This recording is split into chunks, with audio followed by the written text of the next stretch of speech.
Meu querido irmão, minha querida irmã, você prezado ouvinte do nosso programa A Voz do Pastor. Palavra de Deus, proclamada neste 10º domingo do tempo comum, nos fala da identidade e origem de Jesus e das incompreensões que o Senhor sofreu em sua missão. Ao mesmo tempo, nos leva a refletir sobre a misteriosa presença do mal no mundo, que pode ser combatida, pois Jesus é aquele que liberta o ser humano do maligno e expulsa os demônios. O evangelho deste domingo é de São Marcos, capítulo 3, versículo de 20 a 35, e relata a volta de Jesus para a sua casa e as dificuldades que ele enfrenta. Dos parentes e também dos estranhos, os familiares não compreendem a missão de Jesus e temem pelas consequências que poderão advir sobre eles. E os escribas procuram desacreditá-lo, como se Nosso Senhor estivesse agindo sob o poder do demônio. A aglomeração da multidão em torno da casa de Jesus, onde ele se encontrava, suscita preocupação entre seus parentes de Nazaré, que procuram intervir a fim de que o seu ministério não pudesse trazer tantos problemas e consequências para a família. Influenciado pelas opiniões negativas que corriam a respeito de Jesus, eles concluem que Nosso Senhor estava ficando louco. Jesus deixou claro que não estava louco ao narrar a parábola do homem forte, fazendo alusão à sua vitória. Isso também explica o fracasso de sua pregação em Nazaré, onde ele afirmou que nenhum profeta era aceito em sua própria terra, pois além da reação de sua família, ele enfrentou a fúria dos escribas, que se tornaram extremamente radicais em suas críticas, buscando desacreditar a obra de Nosso Senhor ao afirmarem que ele agia por meio do príncipe dos demônios. Os escribas julgam que Jesus expulsa os demônios pelo poder do demônio e o acusa de que ele está possuído por Belzebu.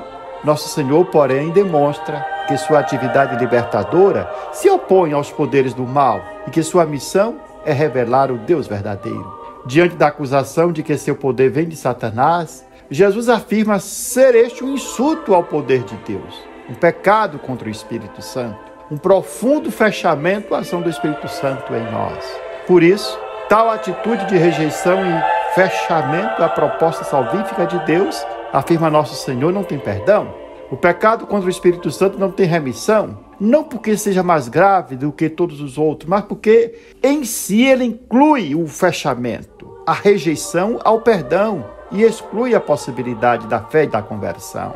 O homem que se fecha completamente à ação do Espírito Santo, Deus não pode salvar. Embora Deus é todo poderoso, é verdade, poderá também operar para que essa pessoa se abra à ação do Espírito Santo. Mas, por isso, Nosso Senhor afirma que o pecado contra o Espírito Santo não tem perdão, porque a pessoa se fecha à salvação que Deus lhe oferece. E o texto termina com a afirmação de Jesus, que mostra quem é a sua família. Desta forma, refunda a família, não sobre os laços sanguíneos, mas sobre outros laços da fé.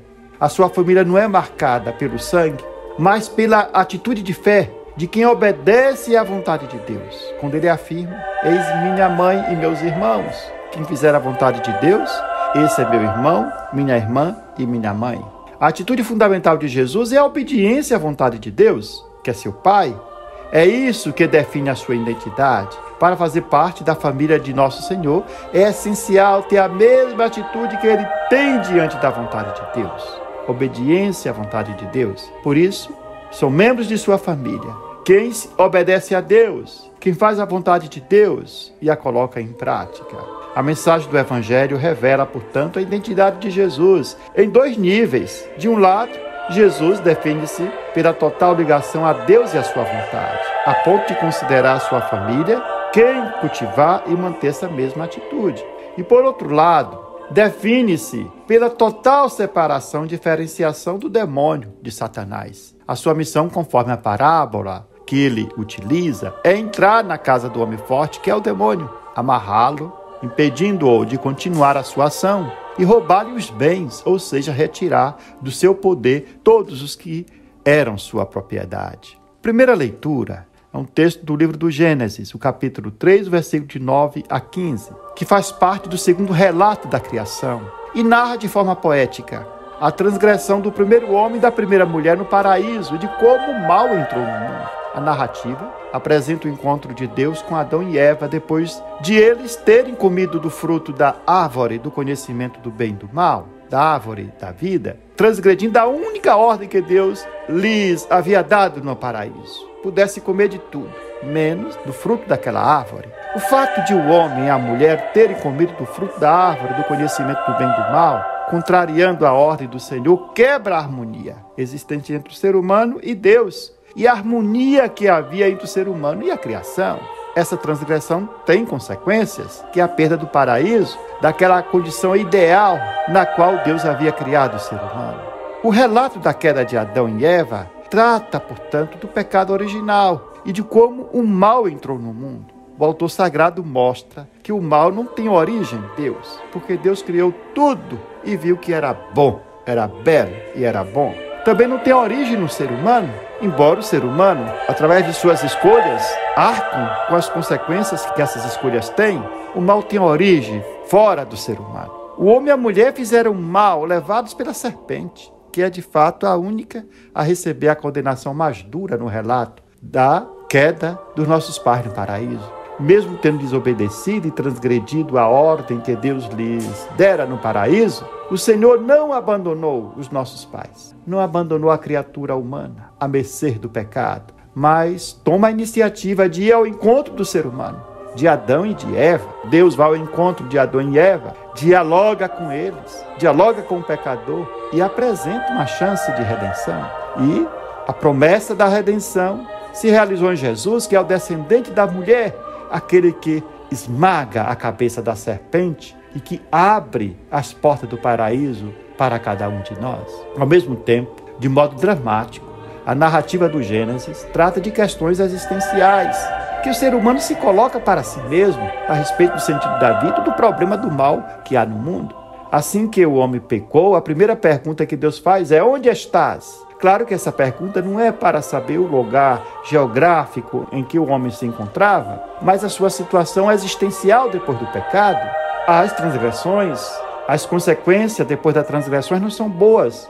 Adão e Eva descobrem que estão nus, fogem da presença de Deus, sentem medo e têm dificuldade de se relacionar com Deus com serenidade e se escondem da presença do Senhor. E Deus, o Senhor Deus, dirige-lhes perguntas para que eles possam se reencontrar e situar-se de sua condição. A resposta deles consiste em justificar-se e acusar e culpar os outros pelo mal cometido, como tentativa de não assumir a responsabilidade pelos atos cometidos. Por meio do diálogo, Deus os faz tomar consciência de que usaram mal a sua liberdade e realizaram as escolhas erradas. Eles podiam ter recusado a proposta da serpente. No entanto, duvidaram de Deus e preferiram dialogar com o demônio. A serpente enganou-me e eu comi, assim disse a mulher. A serpente representa a imagem do diabo e do poder do mal. Portanto, o mal, em última instância, não vem de Deus, decorre do diabo. Por isso, devemos estar sempre vigilantes para não cair na tentação do maligno. O Papa Francisco fala: não se dialoga com o demônio. O erro de Eva e Adão foram dialogar com o demônio. E assim acabaram sendo enredados na sua astúcia, na astúcia da serpente, fascinados, e acabaram cometendo aquela terrível transgressão. Por isso, na Gaudete et Exsultate, o Papa Francisco afirma que a vida cristã é uma luta permanente contra o maligno e que requer força e coragem para resistir às tentações do demônio e anunciar o Evangelho. E o Papa fala: não pensemos que o demônio é um mito, que é uma representação, que é um símbolo, ou uma figura, ou uma ideia. Este engano leva-nos a diminuir a vigilância e a descuidar-nos. E assim, se achamos que o demônio não existe, ficamos expostos.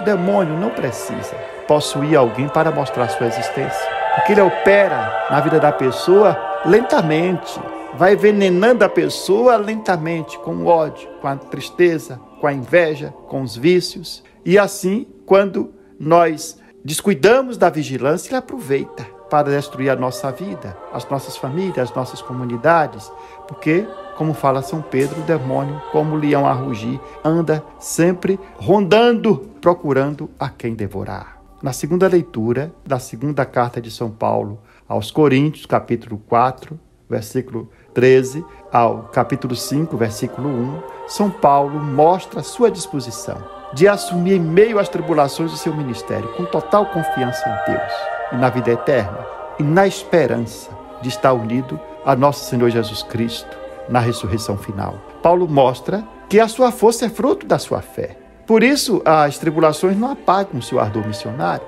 A fé na ressurreição faz com que sua vida apostólica seja pautada pela esperança. Assim, o apóstolo pode dizer com convicção que as alegrias da vida futura em Cristo em nada se compara com os sofrimentos presentes, e ele pode enfrentar com grande alegria tais dificuldades e continuar firme no anúncio do Evangelho. Mesmo que agora passe por tribulações, esse sofrimento é leve, fala São Paulo, em comparação à grandeza da glória que está reservada para cada um de nós. Segundo São Paulo, nossa morada neste mundo é passageira, será desfeita em pouco tempo. Nós somos chamados a viver eternamente com a comunhão com Deus e com os irmãos na eternidade. Por isso o apóstolo fala daquilo que acredita e se deixa mover em sua missão pela fé.